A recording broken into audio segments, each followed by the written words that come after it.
इस इलेक्शन में बड़ी धांधली की गई, लेकिन ये मैं आपको बैलेट दिखाना चाहूंगा। आपको एक बड़ी तादाद नजर आएगी, तो इन बैलेट्स की तादाद 100 या 100 से जायद है। आपको हर बैलेट पर टेलीफोन के निशान पर मोहर लगी हुई नजर आएगी। ये बैलेट जो है ये रिजेक्टेड वोट्स में नहीं आता। तमाम के तमाम बैलेट्स के पीछे एक ही स्टैंप लगी हुई है और एक ही प्रिजाइडिंग ऑफिसर का दस्तखत मौजूद है। तो ये बात साबित करता है ये किसी एक पोलिंग स्टेशन का है, ओरिजिनल बैलेट पेपर है। ये उन थैलों में होने चाहिए थे जिनमें काउंटिंग की गई। ना तो ये रिजेक्टेड वोट थे और ना ही इन वोटों के साथ कोई मसला था। ये ओरिजिनल वोट उन थैलों में क्यों मौजूद नहीं है? अगर एक पोलिंग स्टेशन पर 100 से ज़ायद टेलीफोन के मोर शुदा जो है वो बैलेट गायब हैं और इस तरह मौजूद हैं, तो आप अंदाज़ा करें कि 53 पोलिंग स्टेशनों पर 5000 से ज़ायद वोट चोरी किए गए। जो उम्मीदवार भी इलेक्शन हार जाता है तो वो धांधली का रोना पीटता है, ये एक रवायती अंदाज़ है। लेकिन मैंने ऐसा नहीं किया। इलेक्शन हारने के फिलफौर बाद मैंने सोशल मीडिया पे आके और टेलीफोनिकली जीतने वाले उम्मीदवार को मुबारकबाद पेश की और उसके साथ अपनी नेक ख्वाहिशात का इजहार किया। और मैंने राब्ते के ज़रिए जीतने वाले उम्मीदवार को कहा कि मेरी तमाम तर खिदमात आपके लिए दस्तयाब हैं, मैं आपके लिए मौजूद हूँ। तनावल की एबटाबाद की तरक्की के लिए जो काम भी मुझसे हो सका मैं करूँगा। चूँकि ये इलेक्शन का सिलसिला था, मैं एक आम आदमी था और एक आम और गरीब आदमी की हैसियत से जिसने ना कहीं पे तरक्याती स्कीमें दी, ना कहीं पे पैसे तकसीम किए, ना कहीं पे नौकरियों की लालच दी, तो इस हैसियत से मुझे लोगों की एक बड़ी तादाद ने बड़ा वोट कास्ट किया था।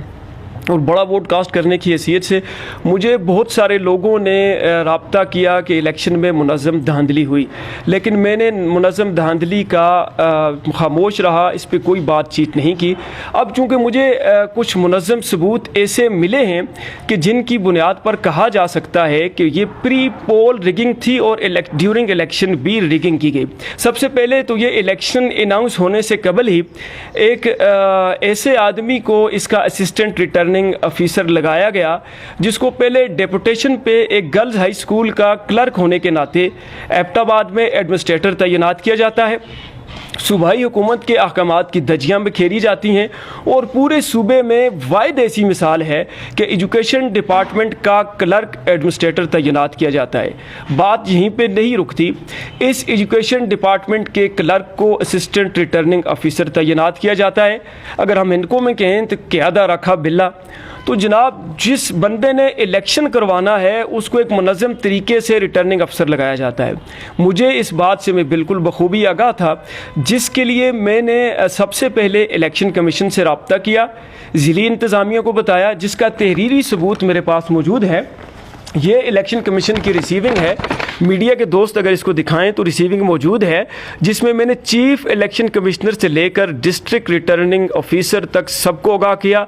डिप्टी कमिश्नर, कमिश्नर, तमाम ज़िली और जो आपकी हज़ारा की इंतज़ामिया उसको आगाह किया कि मुनज़्ज़म तरीके से इलेक्शन को जो है वो हाईजैक करने की कोशिश की जा रही है, जब इलेक्शन करवाने वाला ही जो है उस पर इल्ज़ाम है। और मैंने डिस्ट्रिक्ट रिटर्निंग ऑफिसर को बैठ के बताया, रीजनल इलेक्शन कमिश्नर को उसके सामने बैठ के बताया कि इलेक्शन करवाने वाला बंदा ठीक नहीं है, मुझे इस पे तहफ़्फ़ुज़ात हैं, मैं आपको तहरीरी तौर पर आगाह कर रहा हूँ। लेकिन उस पर कोई सुनवाई ना हुई और नतीजा वही निकला जो उन्होंने करना था।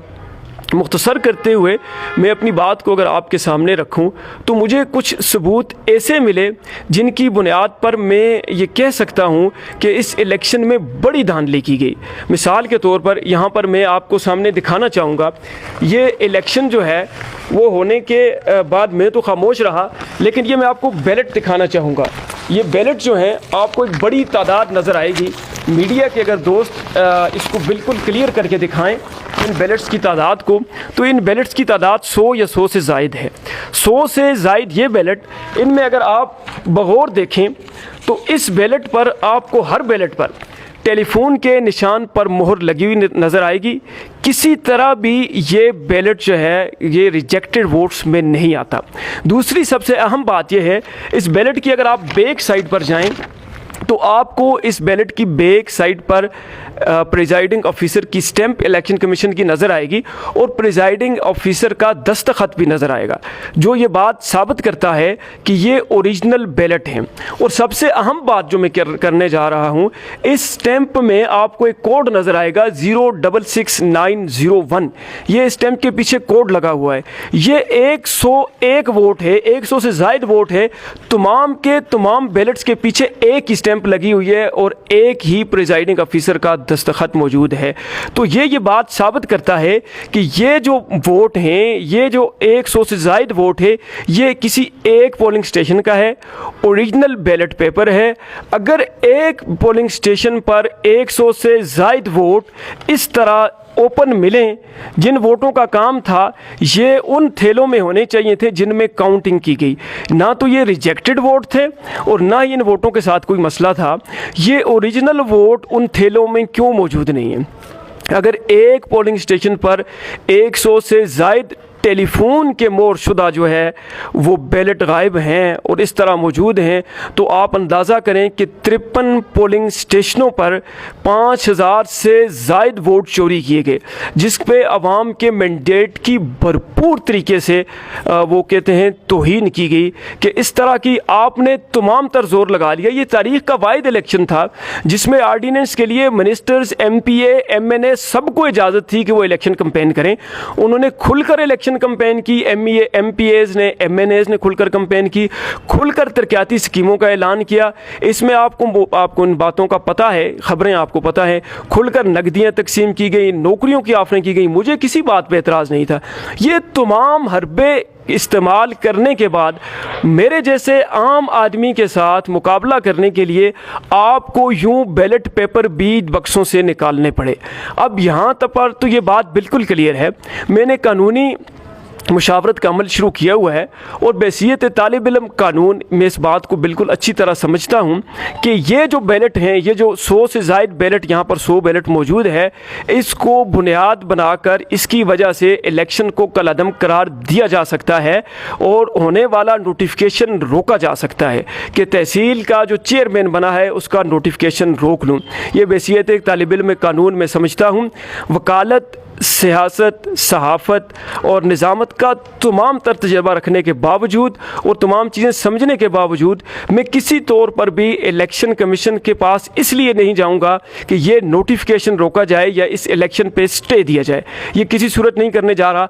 अलबत्ता ये मेरा बुनियादी और आइनी हक है कि मेरे जो वोट टेलीफोन के, मेरे नौजवानों के, बहनों के, बेटियों के इस तरह रद्दी की टोकरी में फेंके गए, उनकी रीकाउंटिंग या रीटोटलिंग या री एग्जामिनेशन में ज़रूर करवाऊँ। और मैं ये करने के लिए जा रहा हूँ कि ये रीटोटलिंग करवाऊँ, लेकिन इलेक्शन का नोटिफिकेशन सस्पेंड करवाने नहीं जा रहा, इलेक्शन का जो चेयरमैन बना है उसको रुकवाने नहीं जा रहा। उसको अब भी मैं कहता हूं कि वो अपना काम करे। प्रोविंशियल गवर्नमेंट ने करोड़ों के फंड जो हैं वो रिलीज़ कर दिए हैं, बिल्कुल सामने नज़र आ रहा है। और इस इलेक्शन में रिगिंग की सबसे बड़ी जो बात है, मैंने पहले कहा था कि आप देख लें विलेज काउंसिलों के वोट और तहसील काउंसिल के वोट में बड़ा डिफरेंस आ रहा है। विलेज काउंसिल का वोट जो है वो पोल हो रहा है 650 पोलिंग स्टेशनों पर और तहसील काउंसिल का जो वोट पोल हो रहा है 450। तो बात समझ आती है कि जो तहसील काउंसिल का 200 वोट टेलीफोन का गायब हुआ है वो इस तरह ऐसे इन हालात में गायब किया गया है। तो ये विलेज काउंसिलों का विलेज काउंसिलरों ने तो ऑलरेडी इस इलेक्शन को कलअदम या इस पे अपने तहफ़्फ़ुज़ात का इजहार कर दिया था। उसकी वजह ये थी, आप देख लें मिस्र जैसे बड़े पोलिंग स्टेशन में तहसील काउंसिल का बैलेट पेपर दिया ही नहीं गया। आप बंज गली या सोमन गली का पोलिंग स्टेशन देख लें, आप उसमें देखें सुबह सवेरे ही जो है वो बैलेट पेपर की पूरी बुक्स गायब होना शुरू हो गई। वहाँ पे आप देख लें, आप पिसवाल में देख लें, आपने इन पोलिंग स्टेशनों पर जो प्रिजाइडिंग थे उन्होंने तमाम पोलिंग एजेंट्स को, मेल और फीमेल को बाहर निकाल दिया और बक्से अंदर रख दिए। मुनज़्ज़म धांधली का आप देख लें, अमीराबाद में तमाम के तमाम बैलेट पेपर्स फाड़ दिए गए। पिंड करगू खान में क्या मामला हुआ उस पर आज तक उसका रिज़ल्ट नहीं आ सका। इसी तरह शेरवान में क्या मामला हुआ कि बैलेट्स कहाँ गए, कैसे हुए, ये तमाम तर सवालात ऐसे थे जिनका जवाब ये बैलेट पेपर मौजूद हैं। और इनमें ये बात मौजूद है कि वो कहा था अल्लामा इकबाल ने, करीब तर है नमूद जिसकी उसी का मुश्ताक है ज़माना, हर एक से आशना हूँ जुदा जुदा है रस्म राह मेरी, किसी का राकब किसी का मरकब, किसी को इबरत का ताज़ियाना। मुझे पता था कि ये काम करेंगे, लेकिन इनके लिए मुनज़्ज़म सबूत चाहिए थे।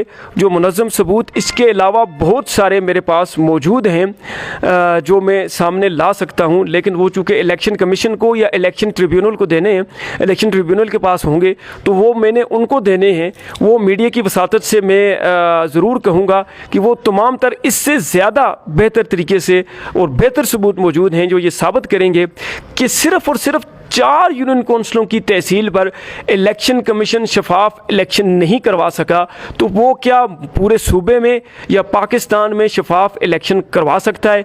मेरा सिर्फ एक आम सा और सादा सा सवाल है मीडिया की वसातत से कि ये बैलेट पेपर क्यों उन बक्सों में, उन थैलों में मौजूद नहीं हैं जहां पे इनको मौजूद होना चाहिए था?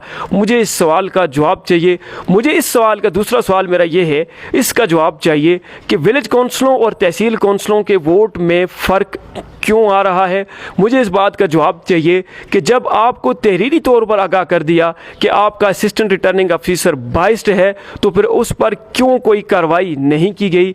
ये ऐसे सवालात हैं जिनका जवाब इलेक्शन कमीशन के पास मौजूद नहीं होगा। हुकूमती मशीनरी का भरपूर इस्तेमाल किया गया, जो ये साबित करता है कि ये इलेक्शन धांधली ज़्यादा था। मैं इस मुनज़्ज़म धांधली को मुस्तरद करता हूँ, लेकिन किसी भी सूरत अपने जीतने वाले कैंडिडेट पर कोई बात नहीं करता।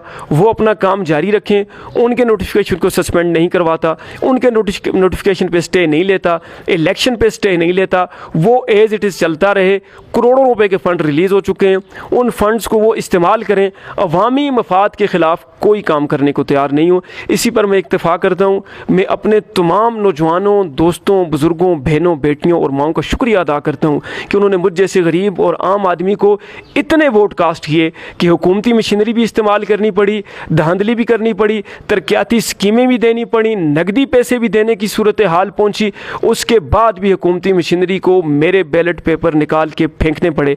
मैं उन सब पर आपका शुक्रिया अदा करता हूँ।